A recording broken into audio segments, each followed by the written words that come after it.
Hello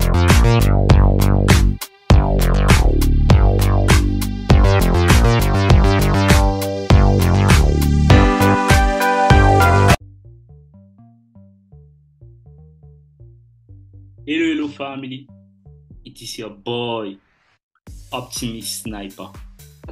Bienvenue une fois de plus dans une nouvelle vidéo. Portons sur qu'est-ce qu'un niveau d'arrêt. Ok, dans la leçon précédente, nous avons eu à plager le niveau d'arrêt lorsqu'on parlait du qu'est-ce qu'un niveau d'appel de marge, d'accord? Qu'est-ce que l'appel de marge? Ok, maintenant nous allons parler spécifiquement de ce que c'est un niveau de marge. Nous allons entrer dans les brefs détails. Que signifie stop out? Donc, si vous suivez, on dit stop out level ou niveau de marge ou niveau d'arrêt, d'accord? C'est pratiquement la même chose.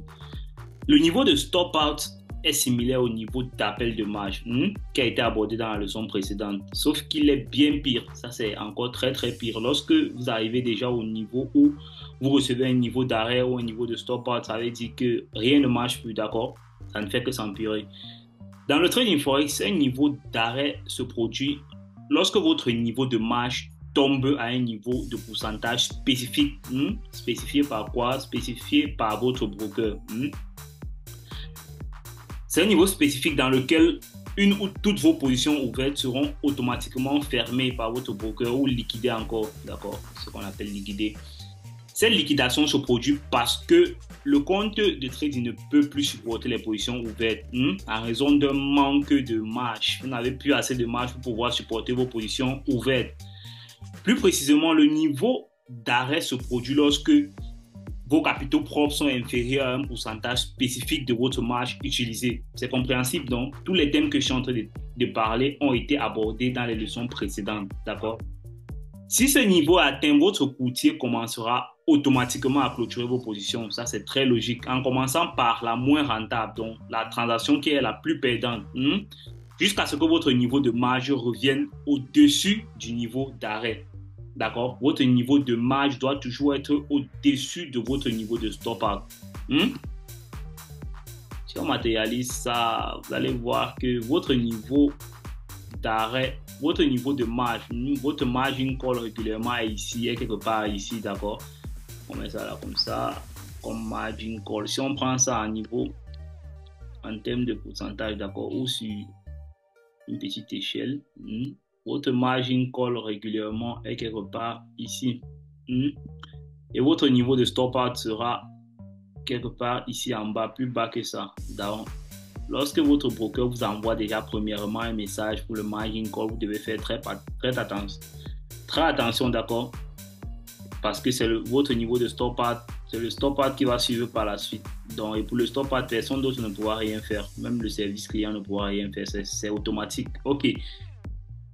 Voilà ça. Et ici, on prend par ici, vous connaissez déjà, c'est une échelle en pourcentage, d'accord? Si on peut mettre ici 0%, comprenez que votre niveau de marge ou votre stop out est en train d'aller d'un pourcentage très bas. Ok.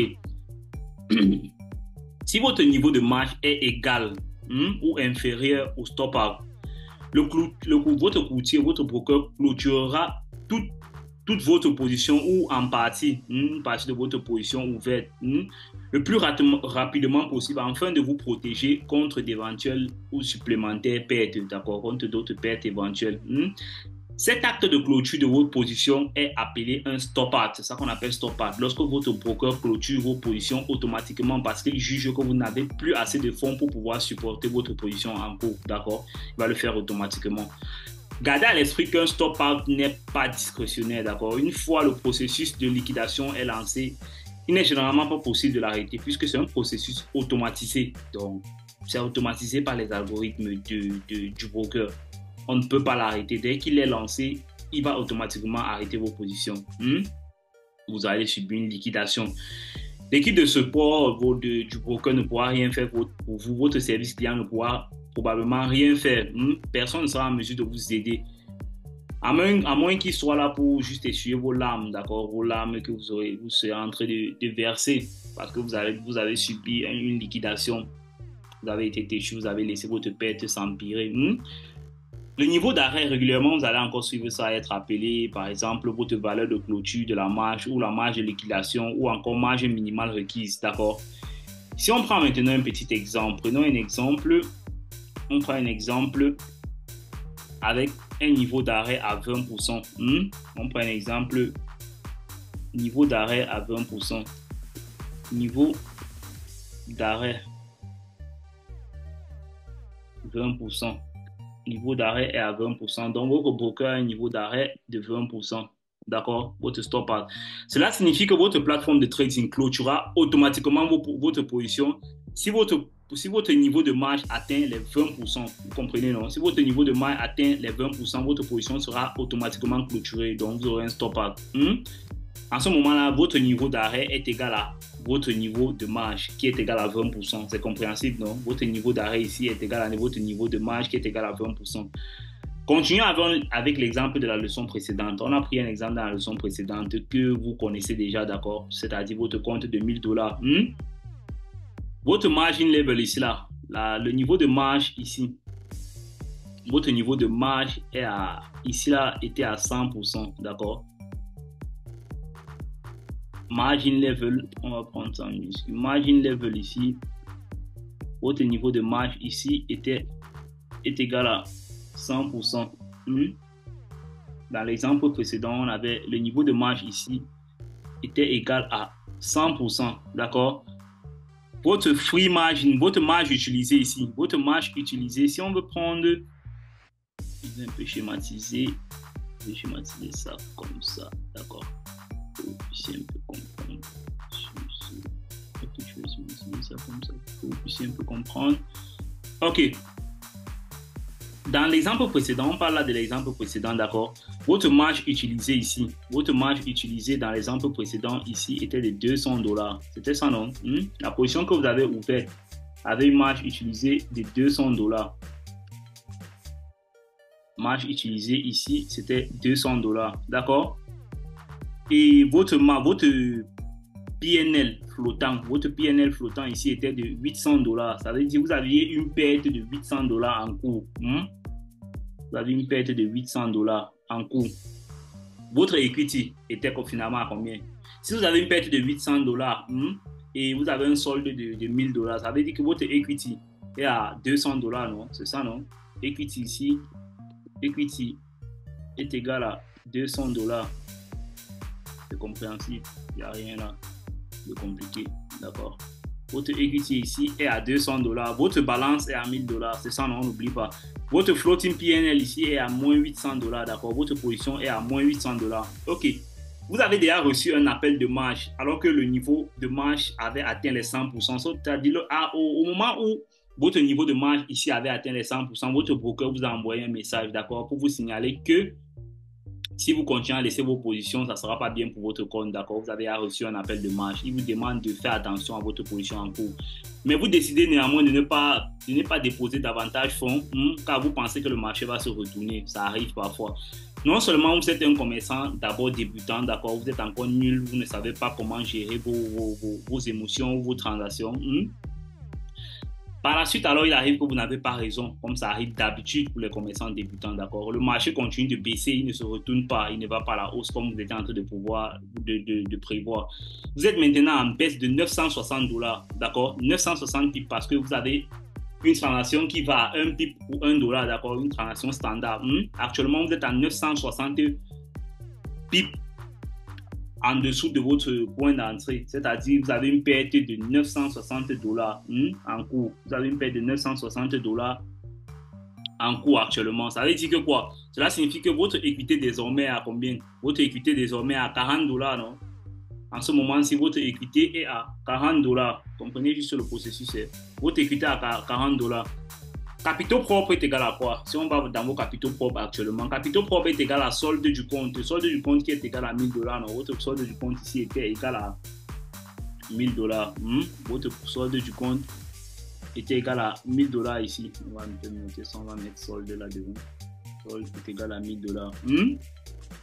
Si on va capitaux propres est égal à quoi? Solde du compte plus PNL flottant. Voici PNL flottant ici. PNL flottant ici est égal à moins $960, vous avez une perte de moins $960. Ça fait que votre capital propre est égal à combien? Equity est égal à $40.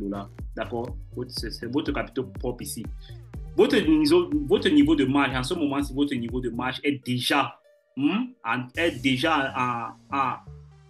20%, votre niveau de marge, si on va là, on a de là la formule du calcul du niveau de marge qui est égal à capital propre divisé par marge utilisée fois 100. Actuellement, votre niveau de marge est à 20%. Si vous calculez ça, si vous faites des calculs, vous pouvez vous-même faire des calculs. La marge utilisée ne peut descendre en dessous de $200 car c'est la marge requise qui était nécessaire pour ouvrir la position en premier lieu. Donc, c'est impossible que ça descende en dessous de ça. Donc, actuellement, si on va dans les détails de votre compte, vous aurez un margin level qui est à 20%. C'est-à-dire descendu en dessous de $200. Votre marge, votre free margin, vous n'avez plus déjà de free margin parce que vous avez moins $960 sur votre PNL. Votre équité actuellement est de $40, votre balance est de $1000.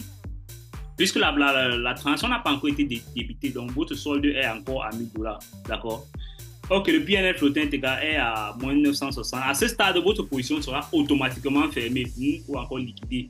C'est automatiquement fermé. Lorsque votre position est fermée, la marge utilisée qui était bloquée sera libérée. Lorsque vous aurez subi ce stop-out, la marge bloquée sera libérée. Cela deviendra une marge libre. Donc, vous allez constater que la position a été clôturée. Vous avez maintenant $40 dans votre compte. Votre solde du compte sera de $40. Donc, votre compte est maintenant libre. Vous pouvez prendre de nouvelles positions. Mais vous aurez déjà subi une perte énorme. Votre perte de $960 sera maintenant une perte réalisée. Ça ne sera plus un PNL flottant. Ça ne va plus afficher en haut. Donc, ça sera déduit de votre compte. Et votre nouveau solde sera de $40. D'accord? Puisque vous n'avez aucune transaction ouverte, vos capitaux propres et votre marge libre seront également de $40. C'est compréhensible, non? Ok. Voici à quoi c'est à quoi va ressembler votre compte si vous laissez votre perte aller en dessous du stop-out, du niveau de stop-out. Vous serez clôturé automatiquement. Si vous rencontrez un stop-out et que vous voyez les conséquences sur votre compte, vous allez comprendre ce que ça fait d'avoir un stop-out dans son compte. Vous serez très, très, très triste. Je souhaite ça à personne, d'accord? Donc, il est mieux pour vous de pouvoir paramétrer votre transaction bien avant de mesurer vos stop-loss pour ne pas subir ces stop-out. Si vous avez plusieurs positions ouvertes, le courtier va généralement clôturer la position la moins rentable en premier, d'accord? Dans le cas de cet exemple, nous n'avons rien qu'une seule position ouverte.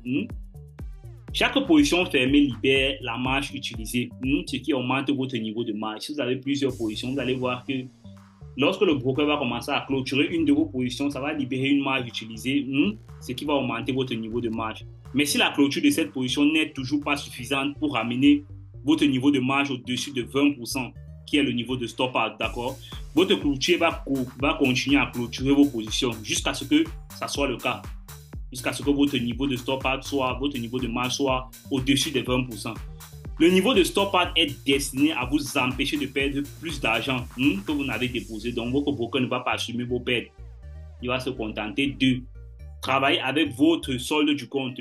Si votre transaction continue à perdre, aller dans votre sens contraire, vous n'aurez finalement plus d'argent sur votre compte et vous vous retrouvez avec un solde négatif, d'accord? Les courtiers donc préfèrent de ne pas avoir à venir frapper à votre porte pour vous dire viens rembourser notre argent, ça a dépassé, donc d'accord, on est allé dans plus de pertes que vous n'avez sur votre compte, donc c'est pourquoi le niveau de stop-out a été paramétré pour vous permettre de sortir automatiquement de vos positions lorsque vous ne pouvez pas le faire de vous-même. Parce que lorsqu'on est débutant, il arrive parfois des jours où vous voyez votre perte là, mais vous avez l'incapacité de pouvoir clôturer cette perte, d'accord? Ça arrive à tout le monde. Moi-même particulièrement, ça m'est arrivé. J'ai vu mon compte être explosé devant moi. J'ai déjà reçu des stop-outs plusieurs fois, d'accord? Mais actuellement, il est plus très probable que ça arrive. Ça ne peut plus m'arriver parce que je prends des précautions pour ça, d'accord? Je calcule tout à l'avance. Ok. Que se passe si vous avez plusieurs positions ouvertes? Parce que dans cet exemple, si nous avons parlé précisément d'une seule position, d'un compte avec une seule position ouverte. L'exemple ci-dessous couvre le scénario dans lequel vous négociez plusieurs positions. Mais que se passera-t-il si vous avez plusieurs positions ouvertes? On dirait que vous aimez bien jouer avec le feu, d'accord? Vous aimez bien jouer avec le feu. Le processus de liquidation ne fonctionne que si vous avez plusieurs positions ouvertes. Ça, c'est encore plus pire en fait. Le processus de liquidation est plus pire lorsque vous avez plusieurs positions ouvertes. Chaque courtier a son propre processus de liquidation spécifique. Alors, vous allez vous assurer de vérifier auprès de votre courtier comment se passe la liquidation, d'accord? Mais régulièrement, pour une approche la plus populaire, vous allez constater qu'elle vous donnera au moins une bonne idée du genre d'horreur que vous allez vivre lorsque vous négociez des positions trop grosses. Supposons que votre niveau de stop-out soit à 100%. Si à tout moment, votre niveau de stop-out, votre marge descend en dessous de 100% et que la marge requise, en dessous de 100% de la marge requise sur votre position, vous allez subir une liquidation automatique de la position qui présente la plus grande perte réalisée. Donc, si vous avez par exemple 5 positions dans votre compte, vous avez une position qui est par exemple à moins $500, vous avez l'autre qui est à moins $200 et l'autre qui est à moins $50. Lorsque le broker va commencer la liquidation dans votre compte, il va d'abord clôturer la position la plus grosse, d'accord? C'est-à-dire la position qui a plus de pertes, moins $500. Car cette position occupe déjà une très grande marge. Donc, il va commencer par cette position-là. Il va liquider cette position-là.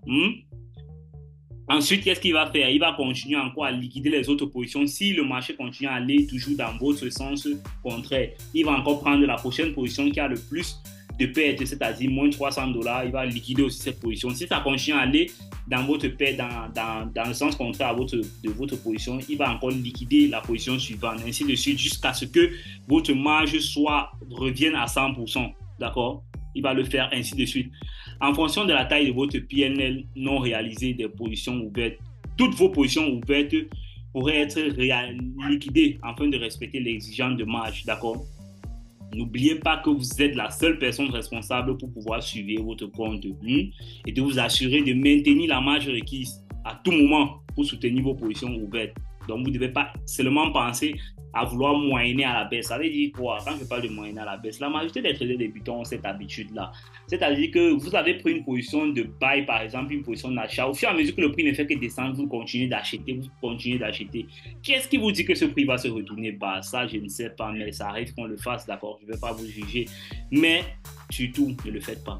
C'est mieux pour vous. Vous avez été prévenu actuellement, donc ne pleurez pas après auprès de vos courtiers ou auprès de moi. Ne m'envoyez pas les messages que coach, j'ai été liquidé. Pourquoi ça? Non, ne faites pas ça. Vous pouvez toujours, si vous décidez d'être têtu, vous allez toujours pleurer, mais tout ce que vous aurez à faire, c'est rester calme et d'assumer votre erreur, votre bêtise, parce que vous avez été prévenu. Ok, maintenant que nous avons couvert toutes les mesures importantes que vous devez connaître sur votre plateforme de trading, dans la leçon suivante, nous allons prendre tout ce que nous avons eu à apprendre jusqu'à présent sur le trading, sur la marge, d'accord? Et nous allons rassembler tout cela pour utiliser dans les différents scénarios de trading. Nous allons faire un petit cours pour pouvoir vous expliquer tout ça. Ok, j'espère que ce cours a été très explicite pour vous faire comprendre ce que c'est le niveau de stop-out ou le niveau d'arrêt. Pour ceux qui ont des questions, vous pouvez laisser en commentaire, vous pouvez me faire signe dans mon canal Telegram. It was your mentor, Optimist Sniper.